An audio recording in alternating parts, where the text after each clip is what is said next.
apakah kalau dananya tidak mencukupi, apa solusi selanjutnya dari pihak Belmawa? Mungkin itu, Prof. Terima kasih banyak. Assalamualaikum warahmatullahi wabarakatuh. Baik.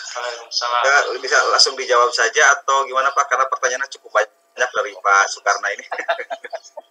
Ya, silakan terima kasih. Ya, Prof, siap, Prof. Nanti mohon didampingi terus ya, punya anak-anak yang sangat luar biasa, semangat ya. Siap, ya, Prof, siap. Semuanya penelitian tuh masih banyak masalah ya.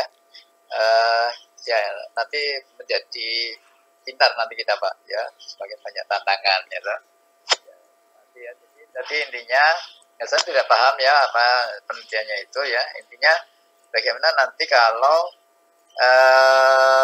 data itu nggak cukup ya misalnya gitu ya.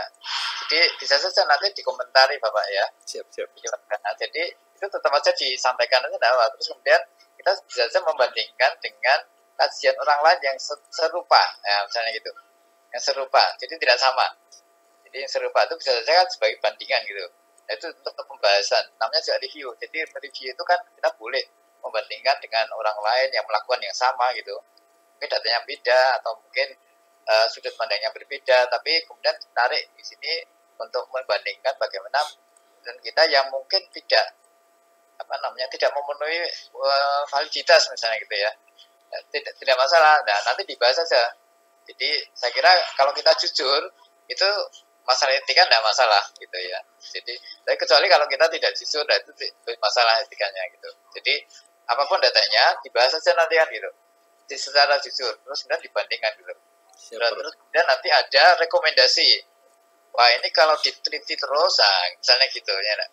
Jadi terus ini akan bisa lebih bagus dengan misalnya gitu. Jadi kita bisa memprediksi ya, misalnya itu pembahasan itu kan dalam rangka untuk memproyeksikan hasil penelitian kita itu nantinya seperti apa gitu dengan jujur ya dengan apa adanya. Nah itu saya kira tidak masalah kalau kita menyampaikan apa adanya secara etika tidak masalah ya. Kemudian naratif review ya, nanti kalau udah jadi ya nanti jangan lupa pada saat menjelang PKP 2 itu diupload dulu apa sejadinya seperti apa gitu. Tidak perlu sempurna Pak. Tidak perlu sempurna. Nah, tidak perlu juga di submit ke jurnal tertentu juga tidak perlu. Jadi langsung dikirim ke sistem Belmawa yang sudah disediakan gitu. Demikian juga nanti kalau ini nanti dinilai bagus ya, mudah-mudahan lolos BIMNAS seperti itu. Nah, nanti juga itu tidak perlu harus disubmit ke jurnal dulu, tidak perlu ya. Nanti reviewer akan tahu juga atau penilai akan bisa melihat tadi mutu dan dampak luaran dari penelitian ini kira-kira seperti apa. Wah ini datanya bagus, wah ini nanti akan berdampak. Nah, nanti akan kelihatan bagaimana paper itu dipresentasikan. Gitu. Nah, oleh karena itu maka tidak perlu untuk semua saja nih ya. Jadi naratif review itu tidak perlu harus disubmit ke jurnal tertentu ya, tidak perlu. Jadi cukup didikti. Tapi kalau Bapak, Ibu atau Mas-mas, Mbak-mbak yang sudah membuat itu dan dirasa sudah layak disubmit ya, moga aja disubmit juga tidak ada larangan ya. Terima kasih. Siap. Kasih Prof. Ya, sama-sama Pak. Oke, silakan dari Pak Herman mungkin mau menambahkan. Sedikit saja, saya kira ini yang tahu detail mungkin Pak Karna ya, Pak Soekarno. Kalau saya mengajar kemometri, jadi statistika aplikasinya untuk kimia ya.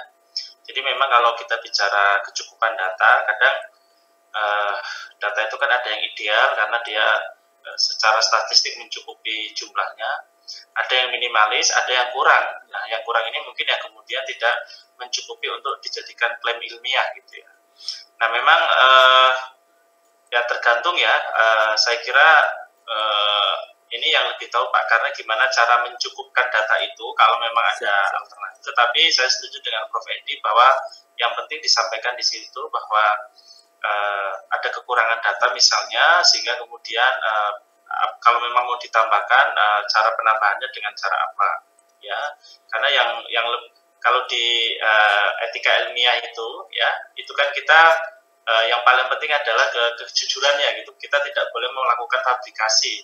Kalaupun memang ada data-data lain, misalnya datanya harusnya misalnya sekuensial harus dari satu sumber, tetapi karena tidak cukup, ini data dua sumber sebetulnya bisa jadi kondisinya berbeda, tetapi kita sampaikan bahwa ini sebetulnya data berasal dari dua sumber yang harusnya tidak boleh disimulasi di satu titik yang sama, harusnya dipecah menjadi dua simulasi, karena satu simulasi itu harus berasal dari satu kondisi yang sama, atau seragam misalnya seperti itu. Nah, ini yang penting harus disampaikan dalam artikel Bapak atau naratif review bimbingan Pak Karna ini ya, adik-adik tadi, sehingga memang ini juga memang harus didampingi adik-adik. Saya setuju bahwa ini tidak mudah, ini hal baru, tantangan baru karena adanya pandemi, tetapi justru ini hal baru yang menarik karena kemudian adik-adik juga tadi sudah selevel S1 sudah mengenal, bahkan di pertanyaannya tentang systematic review, meta-analisis, dan sebagainya, yang itu sebetulnya lebih rumit dibandingkan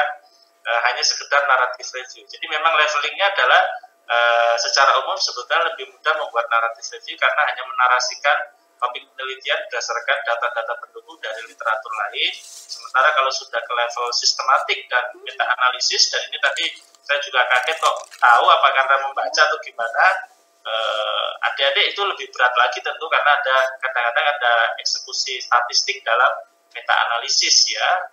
Tapi monggo Pak bantuannya Pak Karna untuk mendampingi adik-adik. Terima kasih Mas. Ya, dan bantunya Pak Dr. Herman juga ke kami. Siap. Terima kasih Pak. Sama-sama.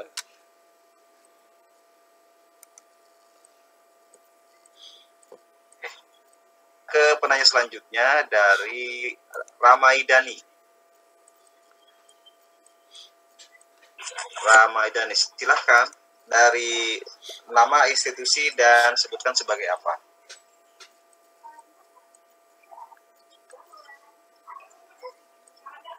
Ramaidani,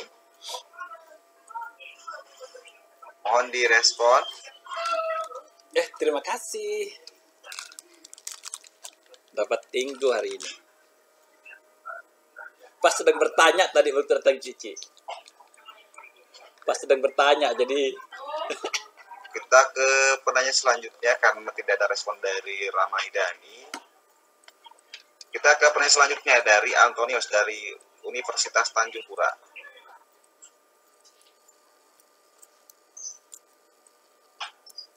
Oke, silakan Bapak Antonius. Sebutkan nama, perguruan tinggi, dan sebagai apa. Baik, perkenalkan nama saya Antonius. Saya mahasiswa dari Universitas Tanjung Pura. Pertanyaan saya adalah, judul proposal saya ini adalah sitotoksisitas metabolit sekunder dari spons kelas Demospongiae, asal Pulau Lemukutan, Kalimantan Barat. Nah, di mana tujuan dari proposal ini, saya menuliskan untuk mengetahui tingkat toksisitas dengan sitotoksisitas dari ekstrak dan isolat spons kelas Demospongiae ini. Nah, saya itu sudah studi literatur di beberapa jurnal, dan itu kesulitan dalam membahas tujuan saya ini, yaitu terhadap sel kanker P388, di mana jurnal-jurnal tersebut hanya menggunakan metabolit sekunder berupa alkaloid ataupun terpenoid. Nah, di sini saya targetkan ini adalah steroid. Dari kedua narasumber, apakah ada saran dari saya ini? Terima kasih.